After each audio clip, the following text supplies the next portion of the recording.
Happy Thursday, everybody. Welcome to another edition of the Sports Exchange. We all know the Four Nations face-off is definitely getting underway, and we're going to lead off with that topic. I want to welcome the crew tonight. Candy Ebling, welcome to the show, Candy. Thank you. Thanks for having me, Scott. You're welcome. George Eichhorn, welcome back. We know next Thursday you'll be at the Detroit Red Wings game. Who are they playing, by the way?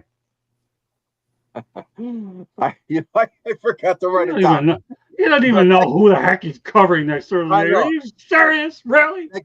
This Saturday they play the Minnesota Wild at 12:30, but I'm going not this week, but next week to the game. But it's good to be back, Scott. Yeah, all right. Well, make sure you provide that information later in the broadcast. All right. I will. I want to welcome back Rod Peterson. I want to make sure Rod Peterson knows.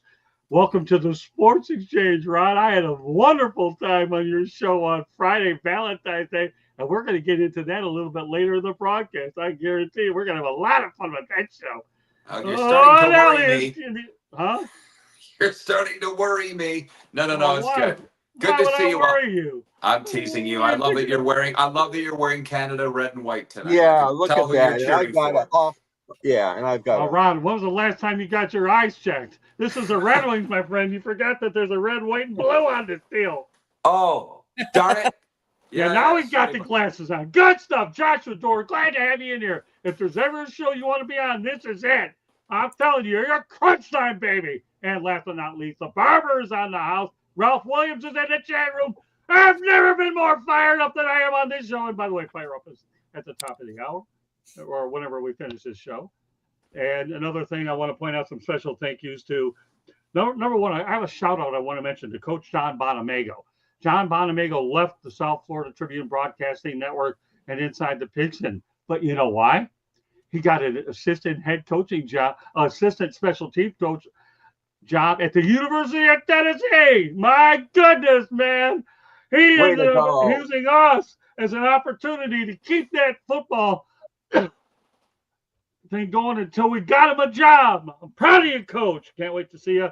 Better make sure I have some good credentials when I go to Neyland Stadium. Also, Cliff Field did a wonderful job this week on the NHL expansion show. We covered an awful lot of ground. And Rachel Galvin, Entertainment, you name it. Rach and I, we go back a long time. I swear, she's an absolute adorable woman. And, you know, I'll tell you, this is something that I have been waiting to say for a long time. Let's go back to the Rod Peterson show. There will be a lot of Rod Peterson shows mentioned, but none. And this is the first one of many. Well, make sure Rod Peterson show is definitely promoted heavily tonight on the big show. Last week's show, Rod said USA had better players, Canada a better team. Saturday night, USA 3-1 win. Do you still believe that? But before you answer that question, Mr. Peterson, they had 3 fights in the first 9 seconds and 32 penalty minutes assessed. We got to start with the man who went out there as we get ready to go to this contest. What do you think there, Mr. Peterson? How do you feel about that comment? I feel that it doesn't matter what I think. We'll find out over the course of the next 3 hours who has the better team, period. Canada was favored going in by the odds makers. The U.S. won the round-robin game 3-1 with an empty net goal. I think, Barber's a hockey guy. George knows hockey. The teams are right here, okay? So don't ask me. They'll settle it on the ice. It's fun to talk about, but we're not going to sort anything out here. The players will sort it out. That's okay. That's a fair answer. I got to give you credit, Ron. But we had to bring it up as a lead topic. Why? Because this game here is so important that get this. First take, and I'm going to lead into you guys had it on today, the NHL versus the NBA, and the people that they had on there were Stephen A. Smith, Chris Canty, Brian Windhorst, Molly Karam, and PK Subban. And I don't know if you had a chance to watch that, Rod. If you don't, go over to the First Take YouTube channel. That I actually recorded that and watched it on my other TV. One of the few things that I'm technologically qualified to do is hit a record button on our big screen TV and be able to find it. Otherwise, if you're looking for my technological expertise, that woman sitting next to me handles all the brains work. So there you go. So and let me tell you, PK Subban did an excellent job representing the sport of hockey, but I still think that the NBA is the cream of the crap. Okay, and I don't really get into those kinds of language very much, but this was appropriate. And I love my brother from another mother, Stephen A. Smith. I'm going to tell you, That guy was awesome. He was able to take, I bet, heads up to PK Subban. The only thing they missed on that show was load management, but PK Subban went out there and mentioned that all NHL players participate, people participate. NBA players don't participate. All it takes to do is 17 cotton-picking games. You can't win an award. Load management, people. NHL, load management, forget that. They don't have to have it. All right. With that said, Mr. Marinai, what are your thoughts about what we saw about Rod's initial statement? Even though I give the man credit, he was wrong on the first time. He could be getting the last laugh by the end of the night tonight, but we'll see. The stage is set in Boston. Go ahead, Rod. Mark. I have Rod on my mind. Honestly, I don't think Sidney Crosby loses tonight. If you really want my honest opinion, he's 27-1. Yeah, he's 27-1 in international play since 2010. He's going to bring that mystique, leadership, and all the confidence that he has as one of the faces of the game for many years and lead that team. He's got a hot Nathan McKinnon shooting the puck. It's time for Connor McDavid to actually step his game up a little bit more than what it has. If anything, I worry about the goaltending, but if I'm riding with anybody tonight, I am riding with Canada more so than the U.S. Okay, it's fair. Yeah, I can see the objective perspective. No problem. What's what we want. What about you, GE? Well, I am sticking with the United States winning tonight. I mean, the crowd in Boston is going to be unbelievable. I know that there are a lot of great players on both teams. Let's not kid ourselves. This is an enormous, enormous game tonight. And the Four Nations has been really very successful as it replaced the All-Star break this year in the NHL.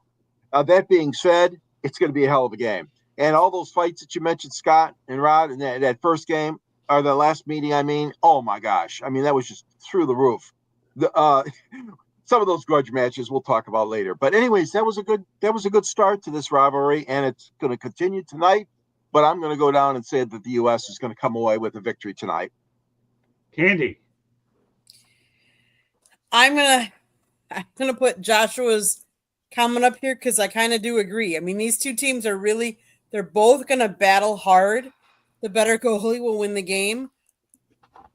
I think part of the other advantage maybe is going to be that USA is at home. And I think the crowd will bring it, and that might bring enough. But kudos to the NHL, because even Canada's head coach, John Cooper, even went as far as to say, nothing's done more for hockey in a decade than what this tournament has done. That's pretty powerful if you think about it. Nothing that they have done in a decade has done more for the sport than this. So kudos to the NHL for coming up with this bringing it to life and bringing it to fruition. We all know next year they're not going to have this because it's going to be the Olympics. Right. But comparative to like the NBA All-Star game, which got a measly 4.8 million, even the round robin night with Canada and USA got 10.1 million viewers. So they blew the NBA out of the water. And you would normally, if you're thinking about the top four sports, you're going to put NBA before NHL. But look at this, what happened with this. Well, the NBA simply got obliterated. That's all there is to it. There's no two ways about it.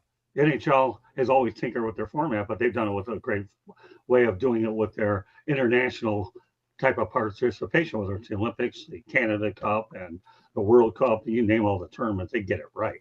Doesn't matter. You don't need East, West, and all that business. They make sure their best players are out there. Maybe a few of them got left out this time. That would make a big difference.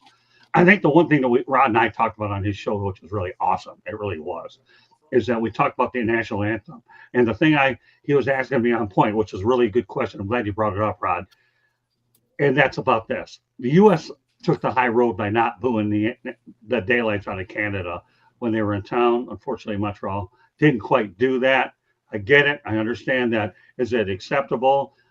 You know what? I I think it's unacceptable, but it's understandable in light of where we are at that point. Rod did a really sensational job the way he was able to preface that question. And I wanted to make sure that everything was clear that many years ago, when George knows it better than other, that when I called the Montreal morons on there, I got ridiculed and more death threats than politicians tell lies, is what I did with that. And George had to take that story off, and I wrote a follow-up, and that was powerful. But then we ended up finding out there was a conspiracy theory behind the whole thing, and that there was what was it, George? Somebody from the Montreal Canadiens staged that whole thing. I didn't mind going out there and, to be honest with you, defending myself. You don't boo the national anthem. This time there's a little bit more understandable justification. That's really what it was. And I had no problem with it. But Rod, again, there are a lot of good things that occurred on the Rod Peterson show. And I want to make sure that point was explicitly brought up, because you were really on point in that first segment. I'm telling you, it was really awesome stuff, man. All right. Well, you know what? Well, some news. There's going to be a couple topics that we're not going to like to talk about tonight. I want to preface that off the hand, because, we talk in sports about the good, the bad, and the ugly. Well, one of them is the ugly. Bobby Hall had CTE revealed this week via Concussion Legacy Foundation. Okay, Rod, what are your thoughts about Bobby Hall, the Golden Jet? To be honest, when I heard it, I was a little speechless, because I honestly associate CTE with football players. I was talking about it with Serena and my wife, and she pointed out that Bobby played without a helmet. Obviously, it's a contact sport injury. And Bobby, I'll be honest, I was born in 1972. Bobby's heyday was the 60s, certainly in the NHL, right? So I didn't really see him play, but I guess more than anything, it was, what should I say, a sobering story, a sad story. I just don't associate it with hockey players. And I think I would think it's made a lot of people kind of sit up and know, because Bobby had a lot of erratic behavior as he got older in life. And it's a big story. This is not a casual story. I was happy to see it in your topics here. What does it mean, other than to take care of your brain a little better, if you can, especially if you're playing sports at a young age? It's a scary story. Well, I got to give Josh Odor credit a little bit. He brought it to my initial attention, then I did the research on it. Josh Odor likes to contribute topics from time to time, and he nailed this right spot on. But, Rod, I will say this much. Yes, you were born in 1972. Is that correct? Yeah. But you're a hockey historian of sorts. You're brought up with the sport, but not like you're illiterate and stupid about it. You know full well the man played with the Winnipeg Jets, and he had a great career. So it's not like you're ignorant about him at all, albeit you didn't see him play it that much. Of course, you had a chance to see him play if you're a little tyke over in the WHA, and he's still performing at a decent level. So I understand the fact that your hockey background, and when I brought it up, it was important to bring this thing out. It really, really was important that you're talking about the fact that, yes, hockey doesn't get as many CTE. That's where my Alzheimer's is popping in a little bit. Maybe just a senior moment. I won't blame it on Alzheimer's this time. Comes into play. We know full well that CTE is predominantly known for football. One of the biggest things that we did over at the Super Bowl was I went to the NFLPA along with Candy, and we talked about helmet injuries and head injuries, and that's something we do. And I get a lot of things from the NFL media distribution list, and I'll be talking then on a future edition of Inside the Pigskin. But obviously, when Joshua brought it to my initial attention, there was no doubt I was not leaving this off tonight's show, and that's why we're talking about tonight. Mr. Meredith, what are your thoughts about Bobby Hall? I really think that he brought that to light because there's a lot of other guys out there that are suffering from it and haven't come forward, and they needed somebody to be their mouthpiece, to be honest with you. I mean, whereas in football, it's always come to light because you've had so many guys display that crazy erratic behavior, like you said. But in hockey, it has to be much more prevalent in the pre-helmet days, the pre-face mask days, that kind of stuff, than what it's ever been. And I really think he kind of is the mouthpiece for it. And I think it took a lot of courage for him to come forward and speak about it, because not everybody has the capability of putting something like that out in public, because then people start looking at them a little bit different, especially somebody with Hall's stature in the game. So that's my piece on it. What about yours, George? Yeah, I'm also very happy that they're sharing this news with us because we don't want to see more men and women. It's a sport that obviously has taken over many countries with teams, and not only the NHL but on the amateur side and minor leagues and things like that as well. So it doesn't totally surprise me. The Golden Jet was one of the most dynamic personalities in hockey in that era. He played in the era with, Stan Mikita and Gordie Howe and John Beliveau and these guys. And Bobby was a great ambassador for the game for a long time. I know the NHL didn't like it when he switched over to the WHA, but that's a different subject. We had a fella here in Detroit, Johan Franzen. I've seen it before in hockey. I know, Mark, you said it's not as prevalent, but and it isn't as much as football is, but it does happen. And I think if you look back on the last dozen or 2 decades years, there are a lot of players that are still suffering in hockey from these hits and from the stress that the game has put onto them and their health. Candy? In December of 2024, the Boston University CTE Center published the largest ever study of deceased male hockey players, finding that 18 of 19 NHL players studied had CTE, including Hull, Ralph Backstrom, Stan Mitica, Bob Probert, and Derek Bogard. The BU study also found that the odds of developing CTE increased by 34% for each year of hockey played. Hull played professionally for 23 years, 15 seasons in the NHL, most notably for the Blackhawks, where he won a Stanley Cup. I will say, Scott, besides going to the NFLPA, when we were at Super Bowl week, we also were introduced to other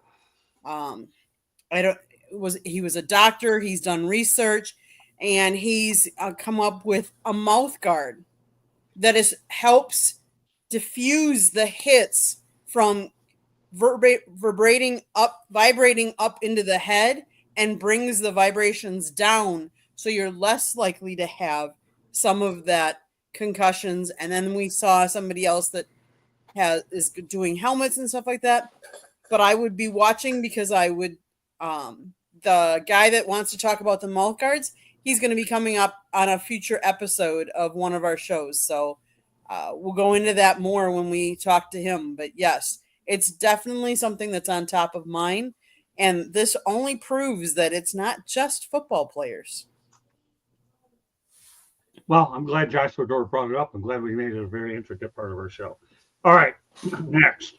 Gary Bettman plans to retire in 2 years. Should the NHL be concerned, Rod?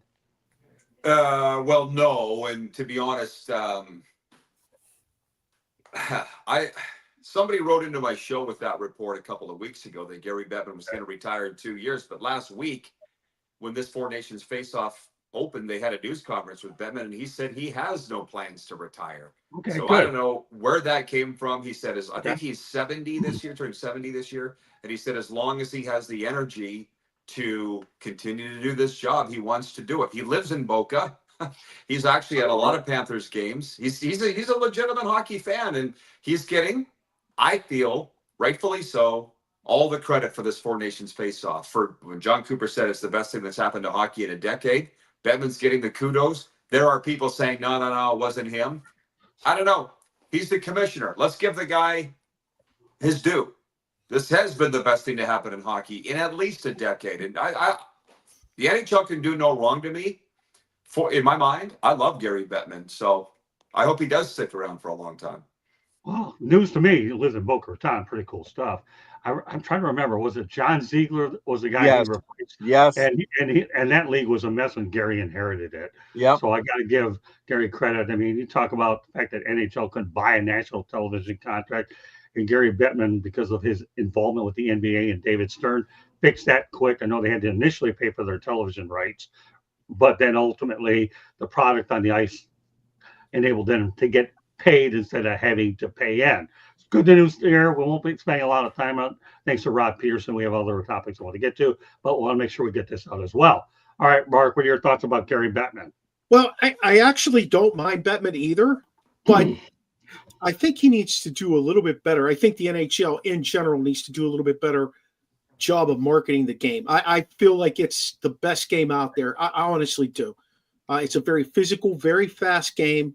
It, in so many ways, is very much of a gentlemanly game, but I feel like it's grossly underappreciated across the country. And we have the NHL is predominantly America, and they just need to do a little bit better job. He needs to figure out how to do a little bit better job, whether it's a more aggressive marketing team. I'm not sure. I'm not sure I'd be getting big money like they do, but that's my only qualm with him. Like, I don't really have a problem with a lot of the things that go on there.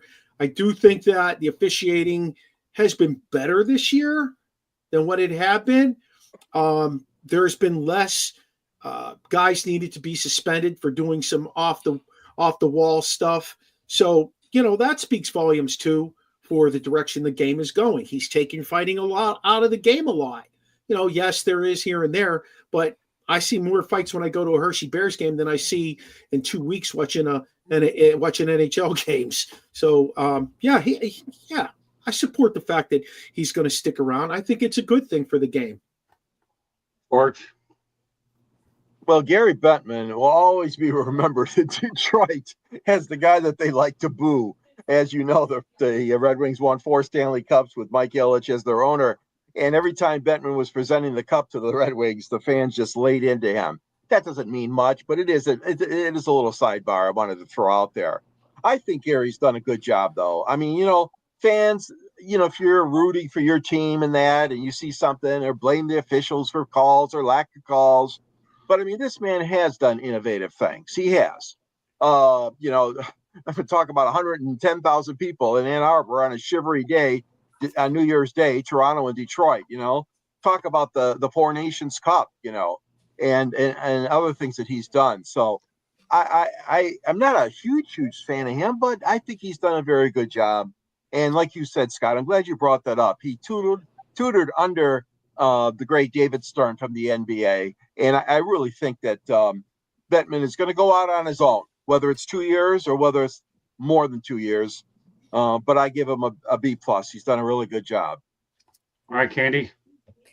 So my question to everybody is, and this is not really, he's been the commissioner since 93. Like, that's a long time. And how much has he grown the sport? Yes, he's done some things right now recently that have been innovative, putting the game out in Salt Lake, doing like the Michigan Big House.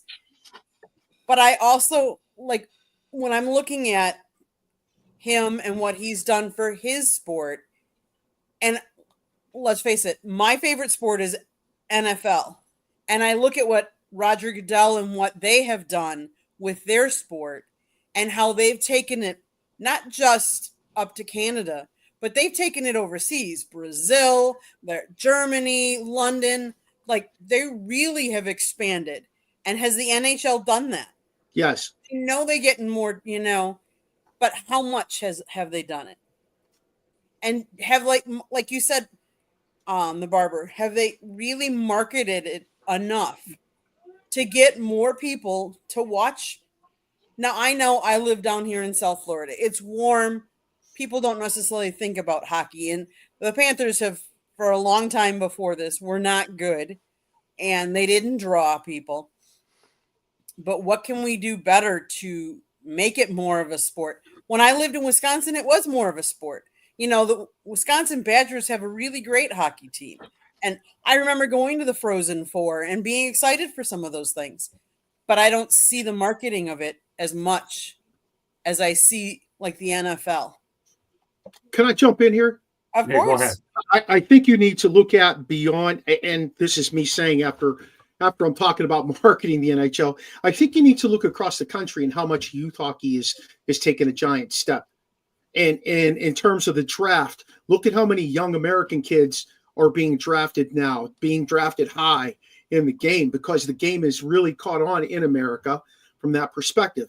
I just think marketing the game at the professional level is where they need a little shove. They need to figure out how to get people to watch the games more often. It's on ESPN, guys, and let's face it, how much does ESPN market it? When do you see a commercial? When do you see something come across your screen on a computer? When, it's not marketed as much as it should be, in my opinion, from that perspective.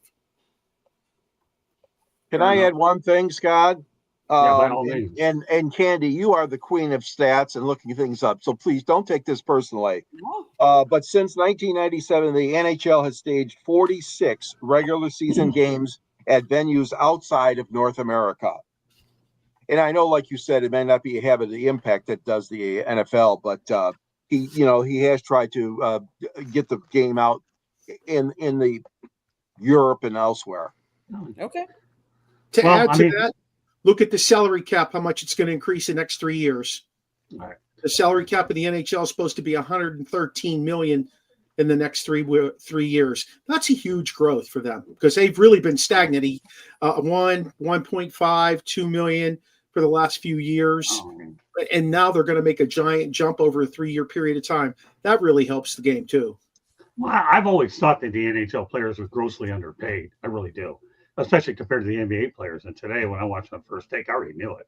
The word load management doesn't exist in the NHL. These guys bust. They need more. They have more dental work than any other sport I've ever seen. My goodness. I mean, if you go out there and lose teeth, I'm sure they got an in-house dentist to go out there and fix it. If not, I'm sure you got good dental coverage. There's no question that Gary Bettman's done an excellent job.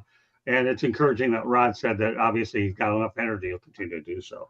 All right, the Detroit Red Wings are 14-4-1 since Todd McClellan took over as head coach. They've had 2 6-game winning streaks. Rod, you and I have talked about this plenty of times, right? About the job that Todd McClellan is. You even predicted the Red Wings getting a playoff. You looked a little smarter with the hiring of Todd McClellan. What are your thoughts about the job that Todd McClellan does? What do you see for them in the second half of the season? Well, I'm sure they probably didn't want to break. You look over at Montreal, the Habs, I think, lost 7 of 8, and they're limping into this 2-week break. Martin St. Louis, their coach, was excited to have the break, so they needed it. In Detroit, hottest team in the NHL since that firing of Derek Lalonde. I can't explain it. George asked me, what's changed? He DM'd me. I'm like, I don't know. Clearly, Derek Lalonde just wasn't getting it done. He seems like a good guy and a good coach, but the NHL turns over coaches more than any of the major leagues, right? And I hope for their sake they continue this hot run. The talent's there. Stevie Y said it. George, I think you would agree. Yeah. I predicted they would make the playoffs and Tampa would miss. So I hope I'm right. I think a lot of people on this panel hope you're right. Now, you think I'm wearing the Red Wings shirt? I know you got colorblind thinking it was Canada, but still, the logo wasn't big enough as it would have been on your show when the two of us are side by side. You can actually see it's a wing wheel, not a maple leaf flag, but colors are right. Of course, you forgot the blue earlier. No big deal, Rod. I won't hold that against you because at least you went on national broadcast wearing glasses, so at least maybe they're. Although my eyesight's far worse than yours. I've had cataract surgery. It didn't do me a lick of good. Now I'm still wearing strong glasses. Go figure. All right, Mark. What are your thoughts about the job Todd McClellan's done? I just think that, like Rod said, it changes coaches so often, and you're on a short leash if you don't produce. And they keep trying until they find the right guy to fit the right system and with the right players that they have. And that's what the Wings have stumbled across, a guy that they can play his system based on the personnel and what their skill level is. And when you have that kind of thing going on, you really take your team to a whole different level. He's probably not doing anything different now than what somebody else did, but they're responding to his style of coaching and the style that he's playing. George, well, you're the Detroit guy. We know you're going to talk a lot more on this than anybody, but go ahead. I appreciate this. Rod and Mark, you both made very good points. The whole attitude, the clubhouse, there was a shift in how this team was doing things, how this team was practicing. how this team was listening to their coaches. I think when Derek was here, I think they were tuning out especially the last month or two. They were really tuning out, and that is never good. That's never good. And Eiserman had to make the change. It was overdue.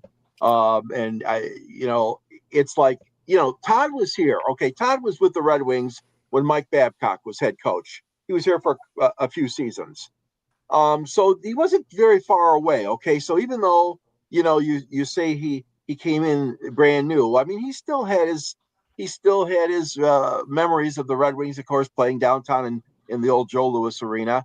But Todd has always been well respected, I believe, by the Red Wings front office, and that goes with Jimmy Devellano too, and Eiserman. So there's a lot to be said for players, but I'll tell you what. I don't think they were dogging it. I know some people like to say, oh, the Red Wings were dogging it. No, it was just that they couldn't relate to that style of coaching. I don't know why. They won 41 games last year. They just missed on the final game making the playoffs. So it's been an incredible turnaround, and let's hope that it continues for Red Wings fans. Okay, Candy. So what I'm going to say is through Scott, I have watched quite a bit of Red Wing games. And I would say the intensity that I see the guys playing with, more prepared, more into the games for the whole game, not just, one period or a little bit here, has been a big difference that I've seen since the new coach. So kudos to them, because let's face it, I remember early on, Scott telling me how they've had such a long history of making the playoffs, and now there's been this decline and they haven't made it. And when you're an original 6 team, it's kind of you're expected. Like, so to bring their fans, not that their fans ever left, because Red Wing fans don't, but to bring all their fans, I think the level of excitement has increased with this new coach. Well, Tom McClellan was the voice they needed. Steve Eiserman was shrewd to that. He brought him in a week later so he could study what he has, and all of a sudden you see what's happened. I knew what he was getting into. More power to him. And I'm sure a lot of people on this panel, at least, are pulling for the Red Wings to do well. We have to find a way to make Peterson look like a genius on this show, and that would be a good way towards doing exactly that. It's not easy. Yeah, well, I know it. Let me tell you, I understand the challenges of a lot of things in this industry that aren't easy, but you have to deal with all the things that you get hit your way, and that's all I'll leave it at for the moment. But we'll get hit our way as a station break. Go ahead, Candy. We're listening to the South Florida Tribune YouTube channel. If you see that red subscribe button, hit it, like us, share us with all your friends and family. Monday nights, we talk baseball. Tuesday nights, football. Wednesday and Thursday nights, you never know what we're going to be talking about. But typically on Thursday nights, baseball and hockey too. But the South Florida Tribune Publishing Company published a book, Lessons from the Microphone, Tuning into the Enduring Wisdom of Visionary Leaders. It is written by our host, Scott, the Motor City Madmouth Morganroth. And the foreword was written by none other than the other panelist, George Eichhorn. Awesome job, both of you. Great stories. Talks about Scott's 40-plus years, how the media business has changed. Old school media versus new school media. It's available on Amazon, Barnes & Noble, Kindle, Apple, and Google Books. There's also a link on our website, www.southfloridatribune.com, where there is a plethora of great content. Go check it out. If you want to be on a show or have show ideas, email us at southfloridatribune@gmail.com. If you want to advertise or sponsor a show, call Scott, 954-304-4941. If you'd like to listen to podcasts, you can find us wherever you get your podcast. Back to you, Scott. Thank you very much, Candy. Another thing I want to get to, rest in peace of Mike Lange, legendary Pittsburgh Penguin podcaster, died at the age of 76. Rest in peace, Mike. I know we have some Pittsburgh panelists on the show. Well, I know I have Ralph Williams and mentioned it earlier, but what are your thoughts about Mike Lange? Well, I talked to Ken Cal, the voice of the Red Wings, earlier today, and he said this is a really big loss. Ken, of course, calls the Red Wing games on radio. And Mike Lange is an icon. You talk about Bob Prince. You talk about these announcers in baseball that we've seen. But I tell you what, Mike Lange and all his, what do you call his iconic, Phrases, sayings. descriptions. Yeah. He's just a great guy. I don't know. Yeah, I think he's going to be a big loss for the Penguins. What about you, Barber? Mike Lange was an awesome guy. I met him several times, had some drinks with him. He loved jazz, and he was just another guy like you and I. He told great stories. Like he had no holding back when you met him. Never bashed anybody, but he was just a wonderful person. And you're right, George. He was the Pittsburgh Penguins. He had been there since 1974. So when I think of Pittsburgh growing up, I think of Myron Cope. I think of Bob Prince, but I was really young for Bob Prince. And then I think of Mike Lange. And, it's a loss for the organization, too. It really is. Sid was close with them. So that's going to be interesting to see the way that, like that whole transpires after this Four Nations thing when they have their service and everything for them. All right, Rod, some thoughts. We're losing a lot of these guys that they say they don't make them like that anymore. And he came on my radar in the 80s. There was a documentary on the Edmonton Oilers called Boys on the Bus. And it was when the Oilers were playing Pittsburgh back in the day, regular season games. That's where I, as a kid in Saskatchewan, Canada, I like, oh my God, is this guy ever good? They scratch my back with a hacksaw, buy Sam a drink, and get his dog 1-2. Get in the fast lane, Granny, the bingo game's ready to roll. And the one that I think he was forced to retire was he beat him like a rented mule. That one would not fly today. And I would advocate that one be canceled. And then, of course, when the Penguins won their first Stanley Cup in 1991, Lord Stanley, bring me the brandy. There aren't, like, he was one of a kind then. There will never be another.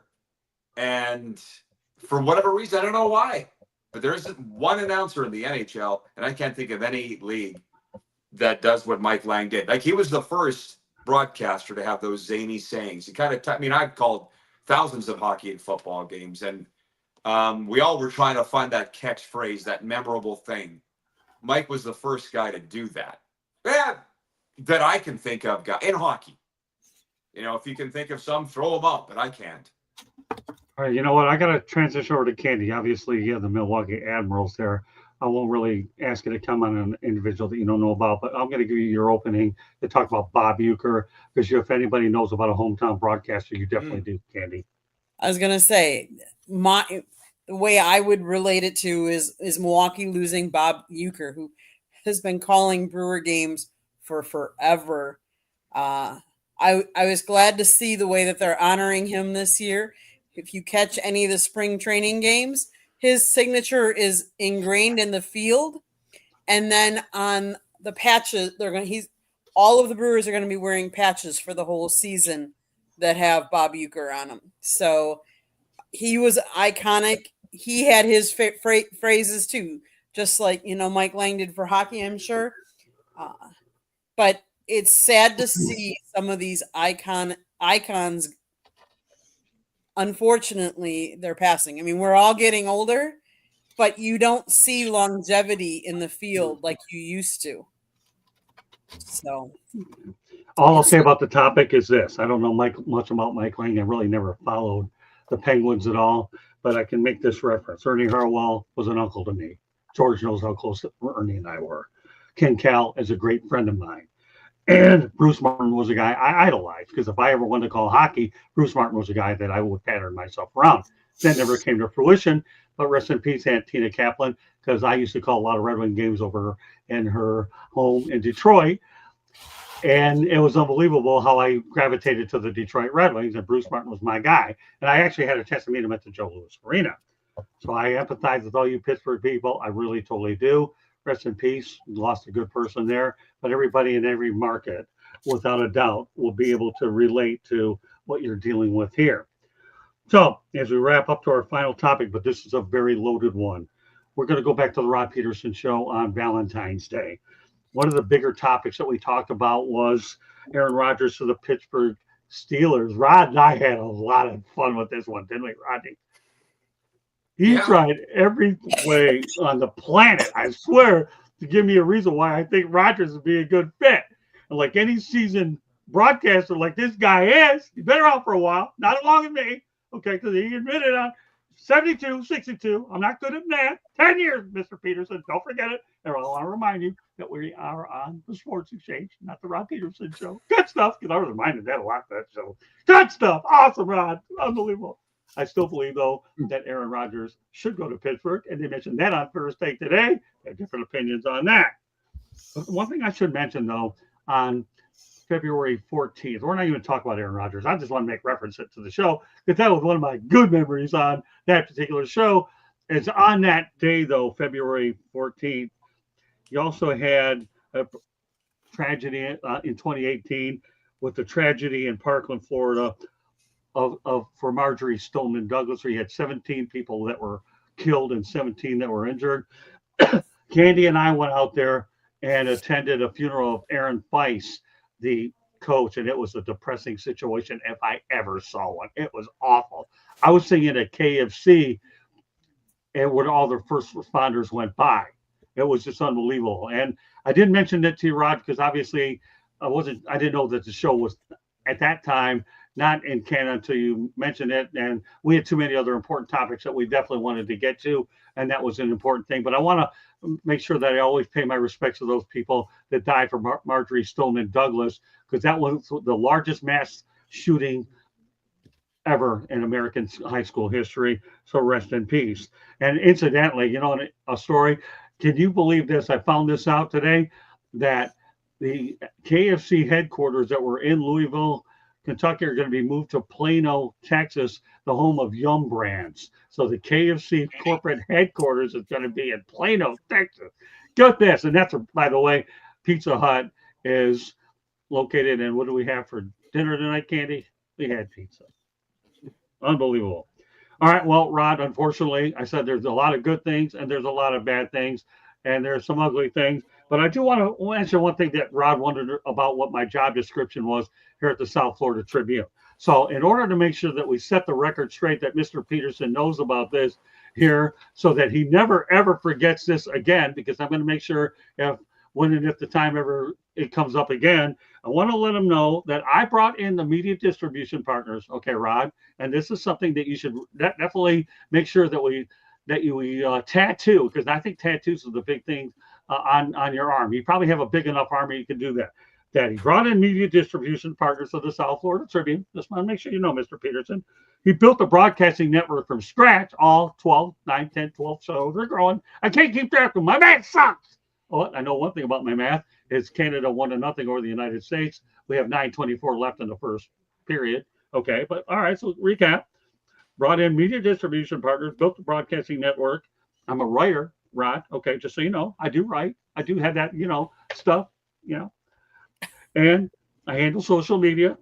And guess what, Rod? I hire and fire people. My goodness, I swear to God, I have to get rid of. I've gotten rid of all kinds of people in my day on this thing. I won't hesitate to get rid of anybody who thinks they're above the platform. Mark my word, I do that. That's part of the job. And I'm an author. And I'm going to be a second one probably at the end of the year. So, Rod, if you ever wonder what my role is, those are the checklists.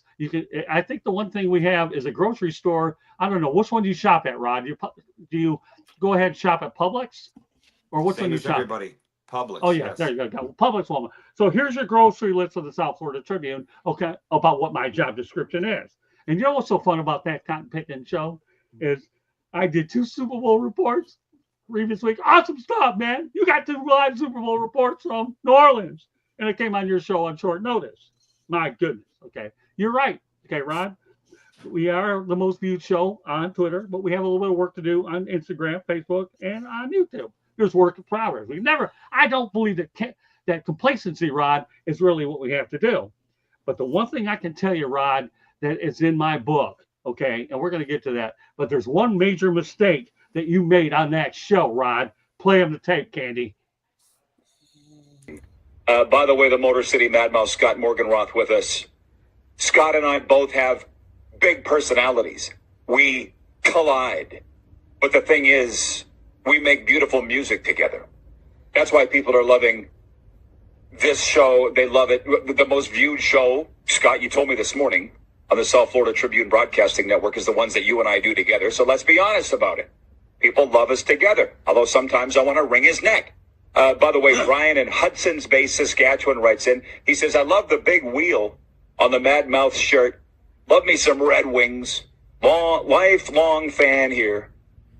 He has some Red Wings questions for you, but we're trying to keep it to Football Friday.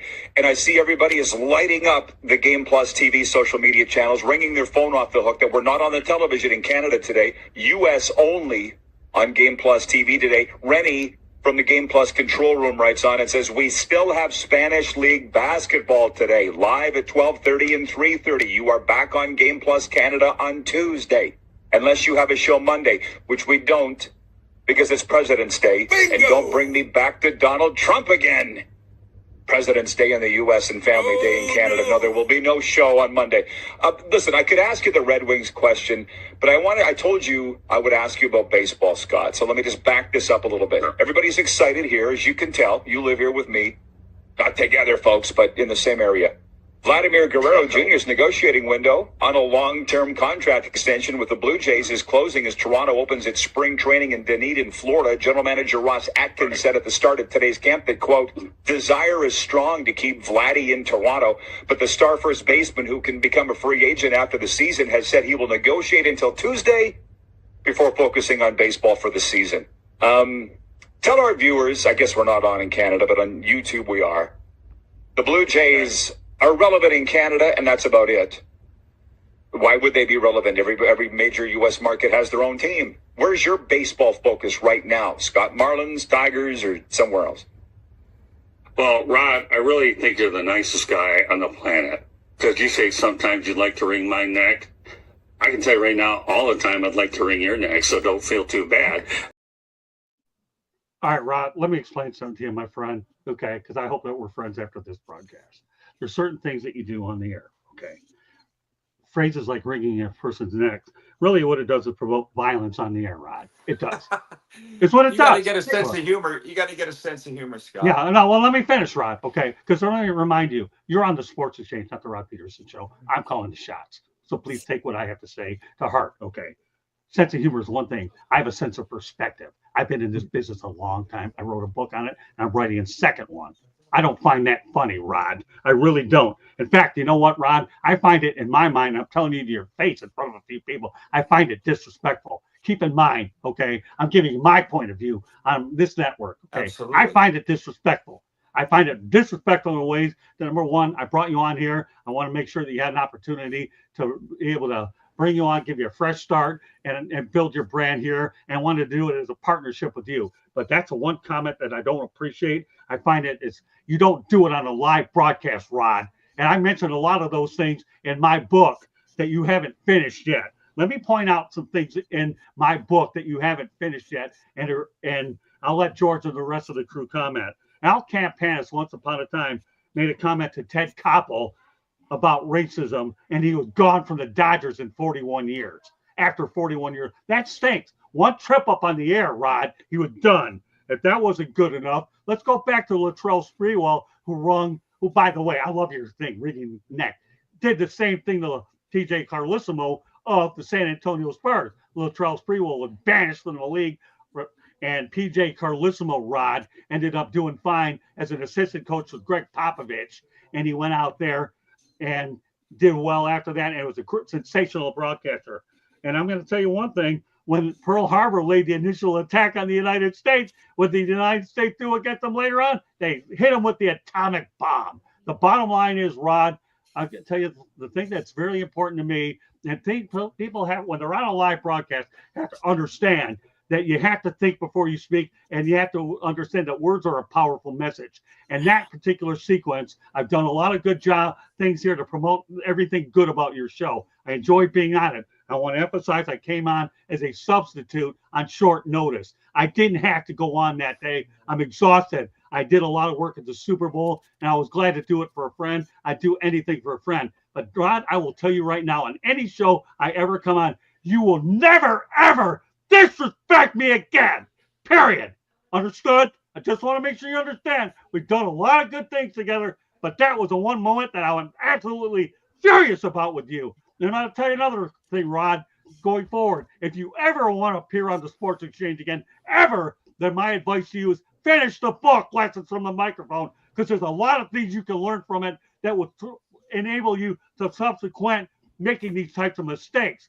I go into the details about a lot of people that made self-destructed. I don't want to see you ever run into a situation where you're going to be wish you did something that you wish you wouldn't have had to done. Look at this as a hard time teaching moment, Rod. Remember, I've been in the business longer than you. I haven't done the play-by-play thing with you, Rod, but I've done a lot of one-on-one interviews. I covered a lot of big events, Rod. 5 Super Bowls. You follow me? NBA, NHL Finals, Rolex 24. It's all in there, Rod, for you to read from page 1 all the way to the forward with George Eichhorn to page 208. And that's all I'm going to say, Rod. You know what? This is a low moment in my relationship with you that you disrespected me on a live broadcast, whether there was any intentions or not. Before you say anything, George Eichhorn, give me your interpretation of what you got from the tape. Well, I think what I got from the tape is simple. There's 2 things that stood out to me. The one is the wringing of the neck. This young man, Scott, has been through so much, as we know, him and his wife, and he has been through, lack of a better term, a lot more than any of us ever would want to. So health-wise, he's a trooper. He's hanging in there, and I know they're trying to get Scott, over some of these hurdles. Number 2, to insinuate that Scott, what do you do all week, Scott? What do you do? That was uncalled for, Rod. I mean, Scott busts his ass. Candy busts hers. Everybody on this platform busts their you-know-what. So that was totally uncalled for. Whether you call it a joke or not, no. No. And Robert Wardell, let me point something out to you. And I want this comment in fairness to Rod, okay? Because it is something that we acknowledge all sides of the conversation. In all honesty, from a podcast listener, this is a backstage discussion. This sounds like a 5-year-old being scolded. You know what? To some extent, you're right. But the other extent is this, Robert. Okay, I had to deal with this on a live broadcast with Rod. That's why it's on this live broadcast, and that's why it's being addressed in public, the way he went out there and disrespected me on his live air. But Robert, I see your point. I totally understand it, and I completely get it, and I appreciate you chiming in. We believe in being very fair and respectful to all parties involved, and this is the kind of thing that we definitely have to do. I don't like having these conversations on a forum like this. I hate it. It bothers the heck out of me, especially with a guy who's a seasoned pro that should know better to make sure that anything that you say is live, you have an open mic. Words can bite you, especially if you don't use them. I preface what I said. I hope Rod Peterson is a bigger man and learns from this experience and finally finish the job of reading my book. And I love what you do, Rod. You cover FAU softball. You go across to cover Florida Gulf Coast University. That's good stuff. At least you're getting around. You're learning the Florida sports team. I commend you for that. I'm a firm believer in positive reinforcement. I do. Of course, by the way, did you know, Rod, that the Miami Hurricanes lost to the FAU Owls the other day? And that's a big rivalry. I've covered that. It's a heated rivalry. So unbelievable. So Robert, thank you very much. Appreciate you. Mark, your take. I don't really have much to say. I think you kind of said it all. I understood. I understood where you're coming from. I understood that he thought he was joking around. I mean, from that perspective, you guys got to hammer that out between the two of you. I do think there's some things you can't say when you're doing a podcast. And, you guys know each other better than I know you. So I don't know where you're, and I told you that. I really don't feel like my take on it all, even though I saw it, listened, all that stuff. I really don't feel like my take is fair. That's okay, Mark. I appreciate it. The bottom line is I think we're hammering it out in public as the same way that he delivered the first message. You don't promote violence and talk about wringing somebody's neck on a live broadcast, Rod. There's certain things you do behind the scenes. Because bear in mind, you live in Boca and cover FAU, and I'll see you in Boca when I cover FAU. And we may one of these days go to dinner and laugh at this whole thing and think it was nothing. But I think the thing that's important is I write my next book for Lessons from the Microphone is there are certain things that I'm going to mention in that book that you have to mention, the good, the bad, and the ugly, and there are teaching moments. The biggest thing I tell people when I market this book is it's important that you understand that, people make mistakes. They're entitled, they have to be accountable for them, Rod, is what they have to do. And maybe you didn't think it was a big deal then, but all week long I thought, you know what? Let me ask you a question, Rod, hypothetically. If I sat there and told you by collecting by surprise that I'd like to wring your neck, what would your response be? Do you think you would take it joking, or do you think you would take it seriously as a violent or some sort of a physical threat? I wouldn't take it seriously at all, but I've got big shoulders, and obviously it should have been kept to a private conversation between the two of us, but the cat's out of the bag. I understand it. I sincerely apologize. I'm sorry that you're offended. It obviously wasn't serious. We're in the entertainment business, and you know that. You tell me you love me. I tell you I love you. We're sincere about it. You know I would never hurt you emotionally nor physically. So I apologize that you had to wait a week to bring it out here. It will never happen again. That's all I have to say on the matter. And I appreciate you all for your input. And you know what, Rod? I appreciate you being a bigger man for being able to own up and give a public apology like you did. Because in a lot of ways, I thought, do I really think this guy's more trouble than he's worth and he has an attitude issue? I really like you deep down inside, because I really do, Rod. You're like a brother from another mother. You really are. I've never had more fun to go out there and interact with you, because we do make beautiful music together. But this wasn't so beautiful. You know why? Because it'd be like me playing a harmonica plays a different kind of music than a beautiful piano. And if you've ever heard me play the harmonica, I'll tell you what, you'll need hearing. I think we've covered it. I That's okay, apologize. Rod. No, that's okay. I'd like to go watch the hockey game. I think. Well, that's okay, Rod. I think we'll be all right. Candy will contact you another time. But Rod, I want to thank you very much for your apology, and I really look forward to continuing this conversation with you at a later date. Candy, do you feel that his comments are sincere? I think they're pretty good. I can live with them. I think it's a teaching moment, Rod. So go ahead, and I look forward to continuing this conversation in a private manner, Rod. God bless you and your wife, Serena. I really appreciate it. And you know what? What a great show tonight. We had an unbelievable turnout, and we covered some awesome topics, man. And I'll tell you what, Mr. Peterson, as we do with our other shows, we were on target.